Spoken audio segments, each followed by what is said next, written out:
So, Joseph, you in British F4 last year, now you've made the step up to GB3. A great victory at the opening round at Alton Park. How are you enjoying the step up so far? It's a huge step. So obviously it's been good to get used to it.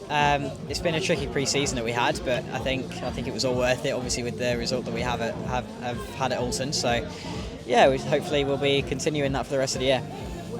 And you mentioned in pre-season that the British F4 car wasn't quite to your liking and you prefer the GB3 car more. So what are the main differences between the two?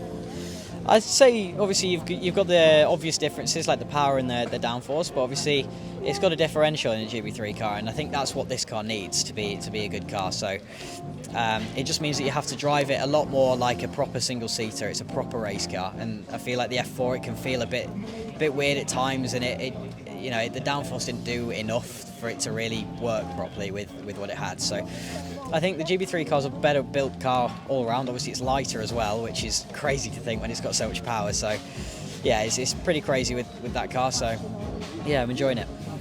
And the GB3 field looks pretty competitive out there.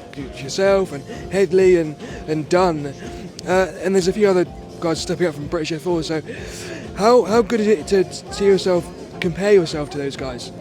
Obviously, I always had faith in myself that I could beat them anyway, because obviously I have to otherwise I wouldn't be there. So, I know that I can beat them, and I already have this year, so I've got to try and keep doing it. But yeah, like you say, a lot of us were stepping up from F4 last year, and I think it shows how much the car is different and how much different you have to drive it, and it's really challenged all of our adaptability and stuff like that. And I think that's where I've really done well this year. I've managed to adapt quite well, whereas people like Alex maybe haven't. He's obviously not had a bad start to the year, but I'm sure he was hoping to be starting off how I did. So I'm sure he'll be fighting to try and be with me at the front. But I've got to do my best to make sure I'm still in front of him. And of course, you're working with Matt Rees again this season, because you're teammates of him at JHR. And you mentioned before that your driving styles are quite different. So, what are the differences? Is it the way you hit the brake pedal, you get on the power, your steering? What is it? It's hard to say. Obviously, me and Matt, I'm a lot more technical. So, I like to think things through a lot more. And Matt is one of those drivers who will just absolutely send it without thinking about the consequences. And somehow he doesn't end up in more crashes than he does, and I don't know how he does it, because the way that he drives, it's like you watch his onboards and you're like, I don't know how you can just throw a car in like that.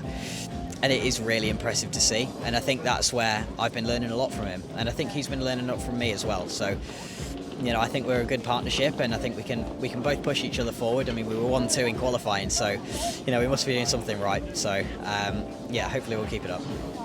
And the calendar looks pretty exciting in GB3. Of course, you had Alton already and Silverstone in a couple of weeks, and you're also going to Zandvoort and Spa later this year. And there was a test at Zandvoort as well earlier this week, wasn't there? Yes. How was that? Well, I wasn't at Zandvoort. We weren't invited to the test, which is a bit annoying. But yeah, I can't wait to drive those sort of tracks. It's going to be really good fun, and yeah, I think Spa will be a good laugh as well. So it'll be good.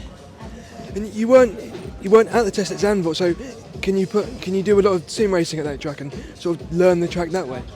Yeah, I can. I know the circuit. I know where it goes. I know that it goes right at the start. So, I just got to turn up when we can. I think we'll be able to get our test day there before the race weekend. But we'll be that far into the season by then that I should be there or thereabouts with the car and be able to just kind of drive it to its maximum wherever it is, as long as I know where I'm going. So, obviously I've got to work on being able to pick up the pace straight away, which is something that I did struggle with originally. But at Alton we didn't seem to have that problem. So, we'll see how it goes for the rest of the year, and I'm sure we won't be struggling around Zandvoort. And of course, the Silverstone in a couple of weeks, and it's the Grand Prix circuit this time, because you drove the national circuit last year in F4. So, how much are you looking forward to challenging the full-on Grand Prix circuit? It's going to be good fun. Obviously, it's a circuit that all my idols have raced on, so hopefully we'll be able to put in some good performances there. So it's going to be one that's going to challenge my fitness, which is the main thing that I was focusing on over the winter. But I have no reason to think that I'll be fine. That I won't be fine. So yeah, I'll be up and ready to go for that one, and we'll see if we can pick up some more wins. What are you expecting from Silverstone, really? Do you think it'll be sort of easy to pass there with the long straights, but there's loads of high-speed turns as well? Yeah, it's a track that people say is easier to overtake on than it is. Obviously, yes, you've got long straights, but you've got some pretty high-speed corners before it. So, you've got Maggots Beckett's that you can't really follow through because of obviously how high speed it is. And then obviously you've got the straight after, which I guess is the best overtaking spot. But you're better off trying something maybe in turn 3, turn 4 area. Sorry if it's not turn 3 for us, but you know what I mean. For F1 it would be. So, yeah, I don't know. We'll see. I mean, hopefully I won't have to do any overtaking anyway. I'll be in the front. So, we'll see. We'll see. Just see where we are. Thanks so much. Great to meet you again.